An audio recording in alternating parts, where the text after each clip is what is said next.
MP का छतरपुर शहर में रहने वाली ज्योति शुक्ला बच्चों को लेने स्कूल जाती हैं।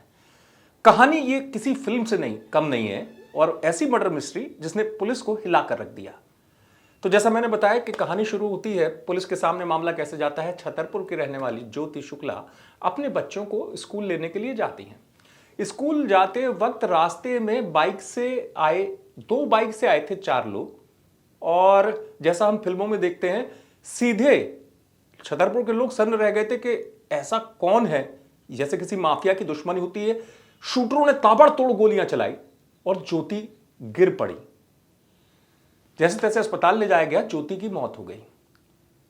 पति को पता चला कि ज्योति के पति राहुल को कि पत्नी की मौत हो गई, तो राहुल भी एकदम सन्न रह गया। पुलिस के सामने भी समझ में नहीं आया कि मर्डर उस तरीके से हुआ जैसे मैंने आपको बताया, माफिया की दुश्मनी होती है और शूटर बुलाए जाते हैं, लाखों रुपए लेकर शूटर किसी की हत्या को अंजाम देते हैं। किसी की कुछ समझ में नहीं आ रहा था कि आखिरकार एक महिला से शूटरों ने इतना खतरनाक बदला क्यों लिया।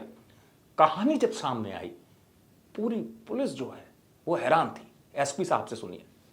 फिर जब इनको लाके और इंट्रोगेशन किया गया तो जो कहानी सामने आई वो बड़ी चौंकाने वाली थी। इसमें जो महिला थी उसके पति ने, जो कि गवर्नमेंट कॉलेज में लैब असिस्टेंट के पद पर है, उसने 6 लाख रुपए में अपनी पत्नी की हत्या करने की सुपारी दी थी। इसको पत्नी के चरित्र पे संदेह था, और ये जो आरोपीगण है इसमें मुख्य आरोपी, मतलब एक आरोपी तो महिला का पति हो गया, और जो 4 लड़कों में मुख्य आरोपी है वो इससे स्टेडियम में मिला करता था। तो वहाँ पे जब इनकी आपस में बात होती रहती थी और परेशानी पता चली, तो फिर ये तय हुआ कि 6 लाख रुपये में हम ये काम कर देंगे। और इसमें जो है इसने अपने बैंक से 1 लाख रुपये निकाल के इसको मुख्य आरोपी को दिए, क्योंकि उसने डिस्ट्रीब्यूट भी की। एसपी साहब बता रहे हैं कि आखिरकार कातिल कौन है। सुन लिया आपने, कातिल कोई और नहीं था, कातिल उसका पति था। वो पति जो यूनिवर्सिटी में लैब टेक्नीशियन था। सोचिए आप, इतना पढ़ा लिखा इंसान, उसको बस जरा सा शक हो गया था पत्नी पर, लेकिन वो इतना खतरनाक प्लान बना चुका था अपने दिमाग में, जहन में, कि उसने मॉर्निंग वॉक पर जाते हुए दोस्ती की कुछ लड़कों से। उनमें से एक लड़का, उनका जो आरोपी पकड़े गए 5, उनमें से किसी एक ने कहा कि करना क्या है ये बताओ। उसने कहा गोली चला लेते हो। उन्होंने कहा शूटर भी से ज्यादा तेज हम गोली चला लेते हैं। बस क्या था, वो लड़के जो थे, उन लड़कों ने 6 लाख की सुपारी ली पति से। 6 लाख रुपए आप सोच लो खर्च किए पति ने पत्नी को मारने के लिए। और एक रैकी की गई पूरी तरीके से हत्या से पहले।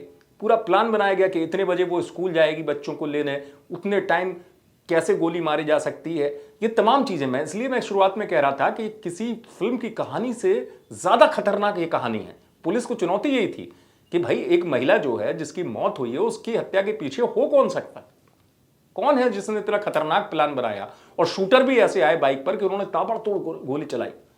यही वजह थी। पति से जब कड़ाई से पूछताछ की गई तो उसने बताया कि उसे शक जो है बहुत बढ़ रहा था धीरे धीरे। उसे लगता था कि पड़ोस में रहने वाले एक लड़के से उसकी पत्नी का अफेयर है। पत्नी की उम्र ज्यादा नहीं थी, बच्चे छोटे, लेकिन उसके मन में इतनी नफरत भर गई अपनी पत्नी को लेकर कि वो रोज नए प्लान बनाता था। कहा यह भी गया पूछताछ में कि उसने व्हाट्सएप पे पूरी प्लानिंग रच ली थी और हमलावरों को एक एक इंस्ट्रक्शन दिए थे कि गोली मारनी है और कैसी गोली मारनी है। पूरा एक प्लान का खाका तैयार था। पुलिस इसलिए हैरत में थी इस मर्डर मिस्ट्री में। आप सोचेंगे कोई खास बात यह थी कि पुलिस को शुरुआत में समझ में नहीं आ रहा था। जब सीसीटीवी फुटेज पुलिस ने खंगाले, कई टेक्निकल दस्तावेज जुटाए, तब कहीं जाकर पुलिस इस पूरे केस को खोल पाई। क्योंकि पुलिस भी हैरान थी कि ये सीसीटीवी फुटेज में जो लोग दिख रहे हैं, ये जो घूम रहे हैं, जो पुलिस को मिला था उस दौरान, ये कौन हो सकते हैं और कातिल कौन है, कातिल का सुराग कैसे मिलेगा। लेकिन जब कहानी सामने आई तो पूरी पुलिस को हिलाकर रख दिया। खुलासा हुआ और आरोपी पति पुलिस से बच नहीं सका। पुलिस ने उसे गिरफ्तार कर लिया। छतरपुर से आप तक खबर पहुंचाई लोकेश चौरसिया ने। आप देखते रहे अभी तक।